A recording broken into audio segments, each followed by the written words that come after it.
Bonjour à tous et à toutes. Je commence d'abord par me présenter pour que les choses soient claires entre nous. Je suis ici sans référence à mes anciennes fonctions gouvernementales qui d'ailleurs ont cessé depuis 25 ans. Ce qui veut dire que je ne représente personne ici. Je ne représente pas le gouvernement algérien ni le peuple algérien. Je suis ici en tant que citoyen du monde qui soutient une cause juste, la cause iranienne, la cause de la résistance iranienne, d'une part, que je soutiens depuis 15 ans ou 16 ans, et je la soutiens parce que je considère qu'elle est ma cause en tant qu'arabe et musulman, et que la lutte ou le combat et les sacrifices qui se comptent par dizaines de milliers de victimes consentis par cette organisation, servent non seulement le peuple iranien, légitimement, mais elles servent tous les peuples qui sont dans des conditions institutionnelles qui sont très très loin du respect des droits de l'homme. La deuxième raison pour laquelle je suis ici, c'est que je suis le président du comité arabo-musulman pour la défense de la résistance iranienne, et qu'à ce titre, j'ai été parmi les présents dans le meeting de Villepinte. Ce genre de meeting, je les ai tous connus.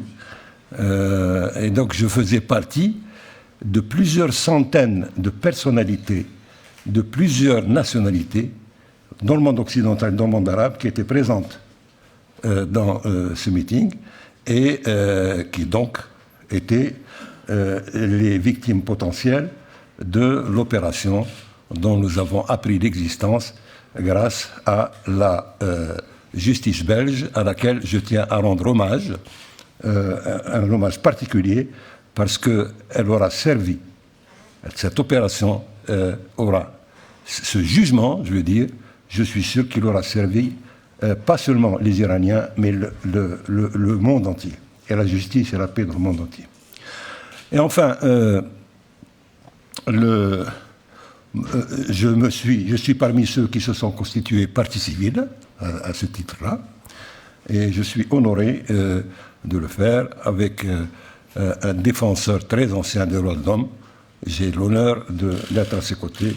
Je parle de William Bourdon. Notre préoccupation principale, actuellement, nous tous, je crois, je parle au nom personnel, c'est cette question du terrorisme. La question du terrorisme qui nous touche directement, nous, dans la sphère arabo-musulmane, nous sommes les premières victimes, et qui a commencé à toucher le monde occidental, qui réalise que, comme le cancer, le terrorisme, ça ne touche pas, ça ne concerne pas uniquement les autres.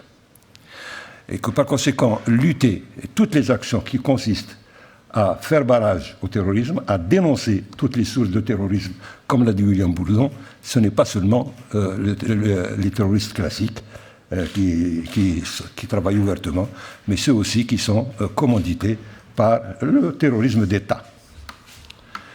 Le CNRI, l'OMPI, est victime, est la première victime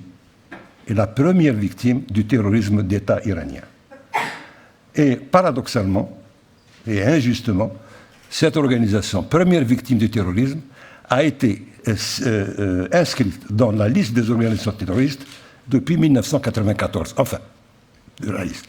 Depuis que le sénateur McCain avait demandé au Congrès en 1994 un rapport sur les activités de l'OMPI, et ce rapport était extrêmement négatif vis-à-vis et qui a conduit l'administration Clinton en 1997 à inscrire cette organisation parmi les organisations terroristes. Et voilà que cette organisation a souffert énormément du terrorisme. Il y a des dizaines de milliers de militants de l'OMPI qui ont été assassinés, exécutés. L'ONU a commencé à en parler maintenant seulement. Il y a un an, mais c'est bien. Alors, nous voudrions que cette affaire-là, qui, grâce encore une fois à la vigilance de la justice belge, va déboucher, elle aidera à faire un pas de géant dans la lutte contre le communisme, en lui montrant la réalité des plus grands commanditaires du terrorisme dans le monde. Voilà, j'ai peut-être abusé de votre temps, mais je vous remercie de m'avoir donné la parole.